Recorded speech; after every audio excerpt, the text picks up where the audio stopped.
going to share a little Caddis pupa with you. It's called the Antron Pupa. It's tied with the Antron abdomen, and I'm tying it in a grip 14428 BL. It's a curved shank hook, quite the perfect shape hook for a Caddis pupa. I've already prepared the hook with thread and lead wire, and you'll see the lead wire is tied at the back of the hook shank, right above the bend, and tie the Antron yarn in at the back and down the bend a little bit, and then you need to taper that underbody so it's a nice and smooth taper, because you're going to be wrapping the Antron yarn over the lead wire and over that body forward, and you don't want it to slip, or you want the wraps to be right next to each other. You're going to twist the Antron yarn into a rope, and then I apply a little bit of resin to the shank just to keep that Antron yarn in place, to make sure it's in place. And you wrap that. I use a rotary vise, so you wrap that around by rotating the vise. That helps to see all sides of the fly and to make sure those wraps are really nice and next to each other. Should be quite tight. You can see the nice segments that it forms, and it's got a little bit of a sparkle, a little bit of an attraction. And you wrap that all the way, cover about 2/3 of the hook shank from the back forward,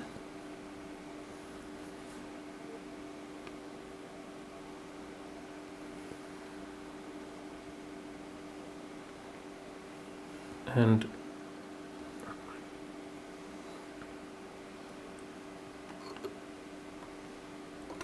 you tie that off right there where the abdomen is, where the thorax will start.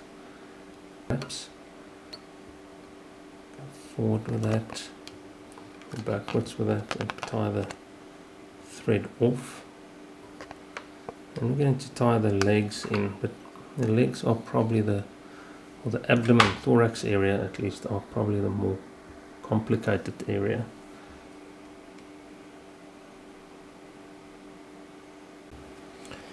Okay, so I'm going to start by the legs by tying in the tips of a few Mallard flank barbs on each side of the fly. I'm going to turn it around, tie it on the inside of the hook, just past the hook shank. Trap those there. Everything that's below the abdomen or below the thorax, all the wings, all the legs are all folded up in a little thin skin that prevents the fly from drowning when it shoots up to the surface. And I also wrote an article on this fly, a little bit about Caddis pupa, that will be in the January 21 issue of Complete Fly Fisherman. Now at this point we're going to tie in a few more legs, actually the more prominent back legs. There are 2 sets. I'm going to tie in 2 on each side, and for that I use Pheasant Tail. Now I tie 2 in. I'm going to turn the vise around again. 2 in on each side.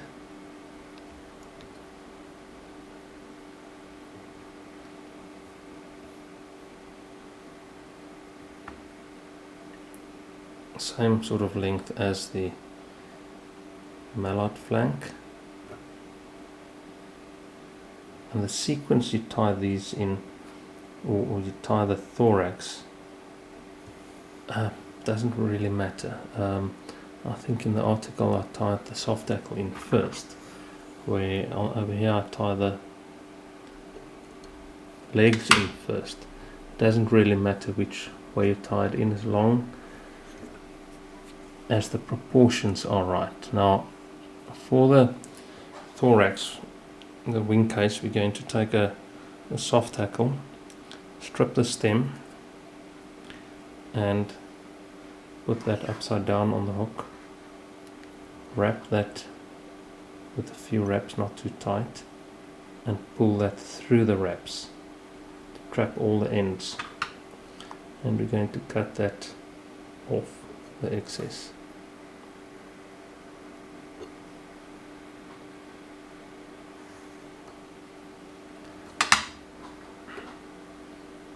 We're going to go forward. Okay, so we're going to tie the eyes in the front. I'll make them, it's just a nylon mono eye, and make them from a thin monofilament. Burn both ends and tie the and paint them black, and you tie them in just like a normal dumbbell eye. They are quite small, so it's a little bit difficult to handle them from time to time, but it is one of the more prominent things on a caddis larva, and they're very often left out on a caddis larva, and I think you get a much better profile when you tie them in. After that, we're going to tie in another soft hackle, and this soft hackle is going to form the wings. And we take a soft hackle and we brush all the fibers back, grab it by the tip and brush all the fibers back like that, and you're going to tie the tip in. You don't want to trap the fibers with this soft hackle, because you need the fibers to form the wings. Tie that in, secure that, and then cut that tip away.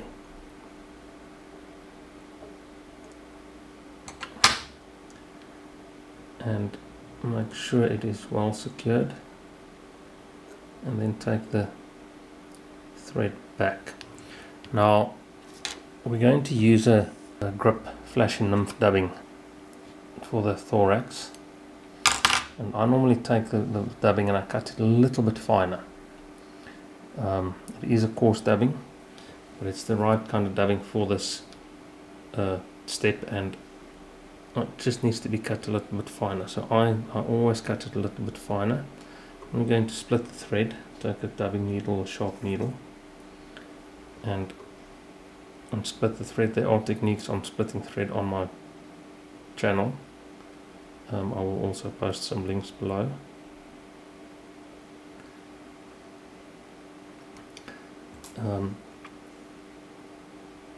On how to split the thread and the technique that goes along with it. And I use a split thread rather than a dubbing loop, because I don't want that thorax area to be too bulky. I want it very thin. So I'll split this thread and spread the dubbing out nicely, and then give it a good twist, give the bobbin a good twist, and trap that dubbing in between the two pieces of thread. And that should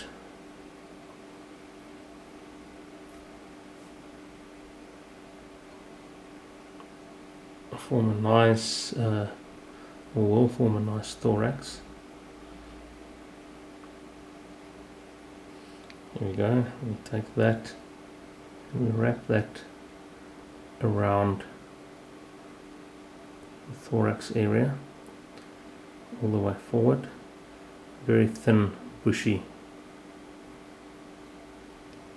thorax. And now we're going to tie in two pieces of pheasant tail, and I select these from bottom end of the pheasant tail to form the more prominent front legs of the caddis. And at this point of the insect's life, it's also pointing backwards, and you tie them in just behind the eyes.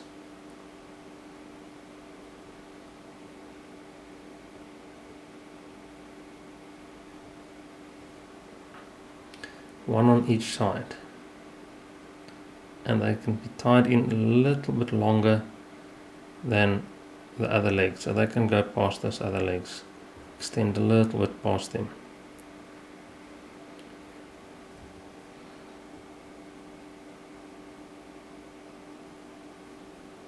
And trap them, secure them, make sure they are well secured. You can cut the excess.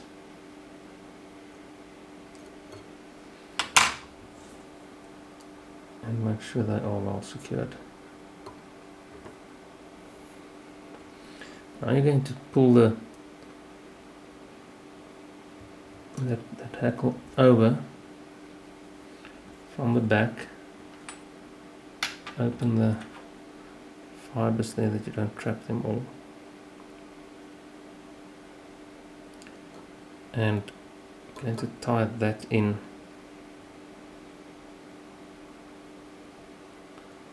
down behind the eye, behind the mono eye. So I'm going to just put a loose wrap, and then you're going to tighten it properly and tighten that wrap,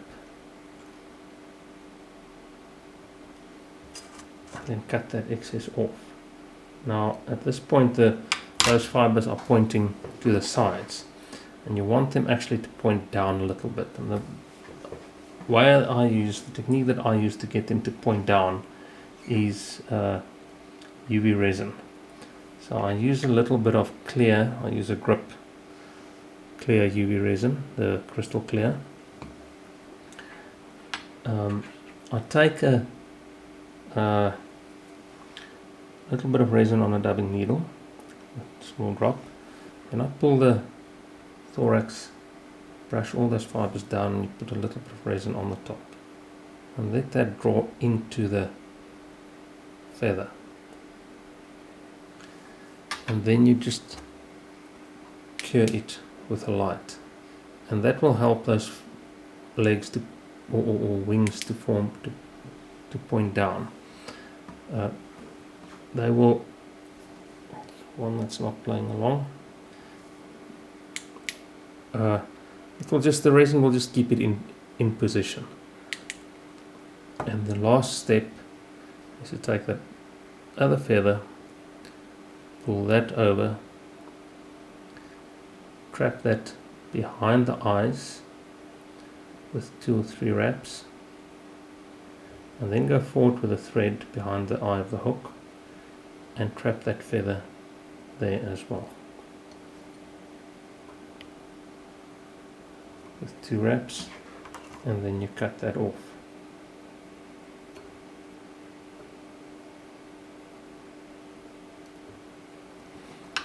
And make sure that is well secured, and then we'll finish the fly. The thread, we'll finish that and cut the thread. And that is the Antron Pupa. Good idea is to go and read up a little bit about pupa, especially Caddis pupa, and how they swim, how they get to the surface. And if you understand that a little bit better, you will understand how to fish these flies. It's a very successful fly to fish, a very successful imitation to fish. Often it gives you a very short window to fish it in, but it's very successful. But you have to understand how to fish it and how to and the behavior of the insect. Please follow the channel. Please read the article in the Complete Fly Fishing magazine in January, and keep an eye out for more of these videos.